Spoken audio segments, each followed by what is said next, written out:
Shalom, salam bertemu kembali dalam pembahasan seputar kajian ilmu-ilmu teologi. Dan kali ini kita akan berbicara tentang teologi dan komunikasi. Bagaimana teologi dan komunikasi bermanfaat dan berguna direlevansikan dalam kehidupan kita sehari-hari. Untuk itu, sebelum kita mendalam pembahasan kita kali ini, saksikan ulasan video berikut ini. Gereja adalah persekutuan orang-orang yang dipanggil keluar dari kegelapan masuk ke dalam terang. Gereja sebagai sebuah persekutuan dan komunitas orang percaya senantiasa berkomunikasi dengan realitas yang terus berubah. Perjumpaan dengan perubahan dalam konteks kehidupan jemaat menjadi kesempatan untuk menyatakan keberadaan gereja sebagai persekutuan yang hidup berdasarkan panggilan dan pengutusannya di dunia. Dalam konteks demikian, diperlukan peranan gereja untuk melengkapi warga jemaat dalam berkomunikasi dengan kenyataan hidup dan tetap mengembangkan identitas mereka sebagai orang percaya. Gereja ditempatkan sebagai sebuah persekutuan yang harus memberi jawaban konkret terhadap berbagai tantangan, termasuk berkembangnya wacana tentang isu global dalam masyarakat. Pertumbuhan gereja tidak dapat terjadi begitu saja tanpa adanya upaya yang dilakukan oleh gereja itu sendiri. Ada banyak usaha yang dilakukan oleh gereja-gereja untuk dapat mencapai pertumbuhan gereja.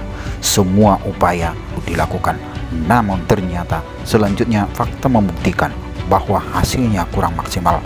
Banyak gereja-gereja yang sudah mengeluarkan dana yang sangat besar untuk melakukan kegiatan-kegiatan justru tidak mengalami perkembangan baik secara kuantitas maupun kualitas. Ternyata yang menjadi persoalan adalah bahwa gereja kurang atau bahkan tidak mengembangkan satu unsur yang sangat penting bagi pertumbuhan gereja.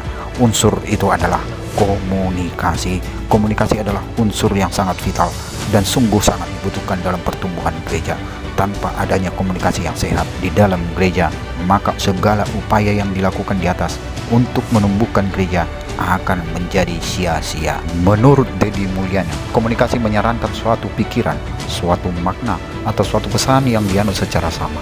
Komunikasi merupakan proses menciptakan suatu kesamaan atau suatu kesatuan pemikiran antara pengirim dengan penerima. Berdasarkan pemahaman tersebut, komunikasi merupakan sebuah proses penyampaian suatu pikiran, makna, atau pesan oleh pengirim kepada penerima dengan maksud untuk mencapai kesatuan dan kesamaan pemahaman.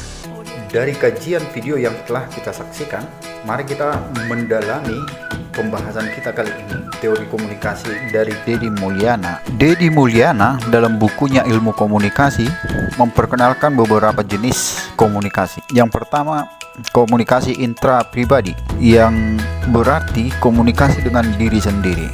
Contohnya yaitu berpikir. Dengan kata lain, komunikasi intrapribadi melekat pada komunikasi 2 orang, 3 orang, atau bahkan lebih. Karena sebelum berkomunikasi dengan orang lain, kita biasanya berkomunikasi dengan diri sendiri, atau dengan kata lain mempersepsi dan memastikan makna pesan orang lain. Yang kedua, Deddy Mulyana memperkenalkan komunikasi antar pribadi.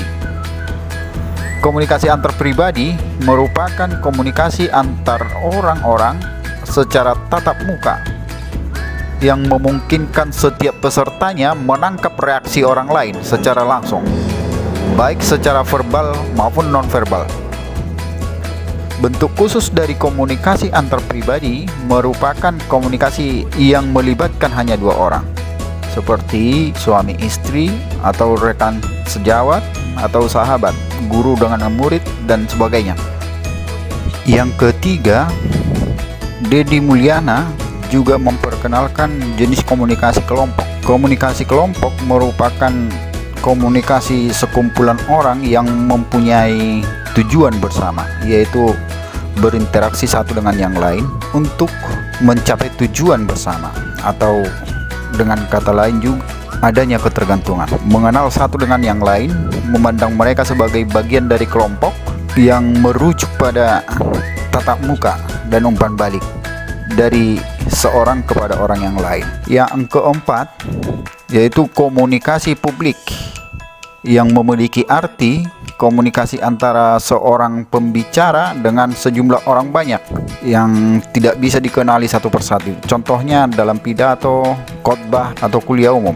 Komunikasi publik juga sering disebut dengan istilah komunikasi kelompok besar. Komunikasi publik biasanya berlangsung formal dan pendengarnya cenderung masif. Umpan balik terbatas khususnya verbal. Yang kelima yaitu komunikasi organisasi, yang merupakan yang terjadi dalam suatu organisasi yang bersifat formal dan juga yang bersifat informal dan berlangsung dalam jaringan yang lebih besar daripada komunikasi kelompok. Yang keenam, ia memperkenalkan komunikasi massa, yang merupakan komunikasi yang menggunakan komunikasi massa, baik surat kabar, majalah atau elektronik. Jadi hal ini menggambarkan komunikasi yang berbicara relatif mahal yang dikelola oleh suatu lembaga. Yang ketujuh, komunikasi politik. Komunikasi politik merupakan penyampaian pesan yang disusun secara sengaja untuk mendapatkan pengaruh atas penyebaran atau penggunaan power atau kekuatan di dalam masyarakat. Setelah kita mempelajari teori dari Deddy Mulyana dan makna pembangunan perkembangan gereja dalam teori komunikasi, maka apa manfaat yang kita peroleh dari belajar teologi komunikasi? Yang pertama, dengan adanya komunikasi yang sehat di dalam gereja, maka akan membuat jemaat dapat melakukan dan mengerjakan banyak hal yang dapat membangun mereka. Dengan terciptanya komunikasi di dalam gereja, maka gereja akan menjadi produktif karena semua jemaat fokus kepada visi dan misi gereja. Yang kedua, ketika gereja tidak menerapkan dan melupakan komunikasi yang baik dan sehat, maka muncullah perselisihan dan pertengkaran yang akan menguras banyak perhatian dan energi. Akibatnya banyak urusan-urusan dalam gereja yang paling penting, sehingga pola pelayanan gereja dan pembangunan iman gereja menjadi terbengkalai. Dengan demikian, apa yang kita dapatkan dengan belajar teologi komunikasi, kita diberikan pemaknaan yang lebih mendalam bagaimana menggunakan komunikasi yang baik mengembangkan pertumbuhan gereja. Demikian video kita kali ini. Sampai bertemu kembali dalam kajian ilmu-ilmu teologi yang lain. Salam.